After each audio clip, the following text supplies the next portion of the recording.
Gifts. Do I have them? How do I know if I have them? What are they? And where do they come from? I'll have all of those answers and more next. Hi, I'm Heidi Tucker, award-winning author and inspirational speaker. Welcome to the Pickled Sunflower, where we can come together, make a connection, and all find some hope. Do we ever compare ourselves to others and come up short? The unanimous answer to that is yes. Why do we do that? We compare ourselves to others. What a boring world this would be if we were all exactly alike. If we all had the same gifts, if we all had the same strengths, the same weaknesses, there would be no place for charity, there would be no place for service, and it would be very, very dull. But still, we have this tendency to compare ourselves to each other. I think that God really shakes his head at this because he thinks, I made you different for a reason, right? You're supposed to be different. We have different strengths, we have different weaknesses, and we have different gifts. The way that I see it is there are really two different kinds of gifts. There's the physical gift that we receive, right? Like a kid at Christmas receives a really fun Christmas gift. And then there's the spiritual gifts. Something that you're naturally inclined to do, something that you're just naturally better at. It maybe comes a little bit easier to you. It's a talent that you're given from God. The difference between those two, the biggest difference, I think, is that the physical gifts are ours. You know, we like to keep those as ours, just like the kid at Christmas. Whereas the spiritual gift, those are absolutely meant to be shared, meant to use and make a difference and to serve others. When I was just a little girl, I used to read some columns in the newspaper when my parents were done with it. And I do remember reading a column by Irma Bombeck. Wasn't she great? I still love her words. And one of my favorite things that she says about gifts is, when I stand before God at the end of my life, I would hope that I would not have a single bit of talent left and could say, I used everything you gave me. Where do those gifts come from that we have? Those are gifts from God. They're spiritual gifts that he really wants us to use to make things better in the world, to make a difference and to reach out and help others. But guess what? They don't come easy.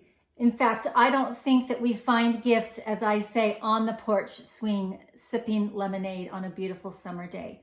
That's a really wonderful moment where we're sitting there and we're thinking, oh, I'm so grateful for everything that I have and look at this beautiful world that I live in.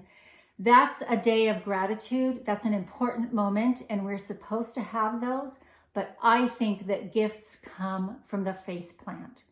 They come when you smash down in the mud, right? You're in a real struggle, a difficult time in your life.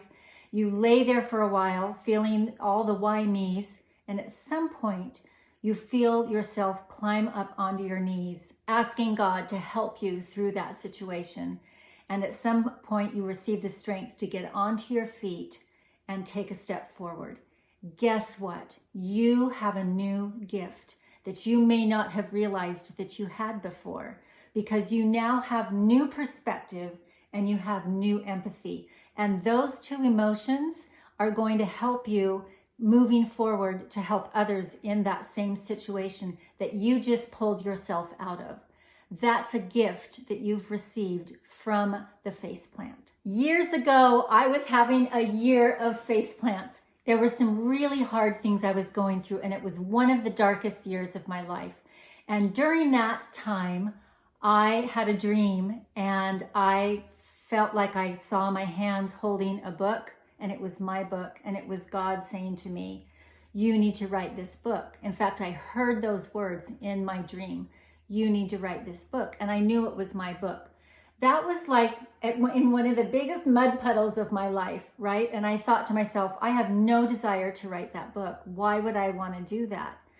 That particular time was important, and it was a turning point for me. I had no idea that I had the ability to put an entire book together and that it would be received and it would go on to win a number of awards. I didn't know I had that gift, but God knew that I had that gift. And it took some real back and forth and some patience and some timing and some trusting for me to really understand that I did have that gift and that he was going to help me accomplish something to go out and make a difference with that gift. We all have gifts that are very, very different, and they're supposed to be different because you personally and uniquely have a gift that can make a difference in someone else's life that only you uniquely have, and that you can really reach out as an individual and help somebody through that. It's such a beautiful plan because we're all supposed to be different, taking those gifts, moving forward and helping the world one person at a time to be a better place. If you really want to know what some of your gifts are that you're not aware of, ask God to show you, and I promise you, he will show you. But be patient because it's a process. It doesn't happen overnight, and it is not an event. It's a journey. This doesn't mean that it's not going to be hard work, right? It's not something where just, ta-da, you have this great gift and all of these things happen for you. It still is going to mean that you need to move forward and take steps in the direction to make that happen. But I promise you that in the space of that gift, God will show you an opening. He will open a door for you to make that happen. I'm so grateful that all of you have different gifts because my life is so blessed by everybody else who makes an impression on me, who inspires me in different ways with your life. Your own unique gifts really do make a difference in my life. And I hope that some things that I can do for you will also help you on your own journey in this life. We'll see you here next time on The Pickled Sunflower.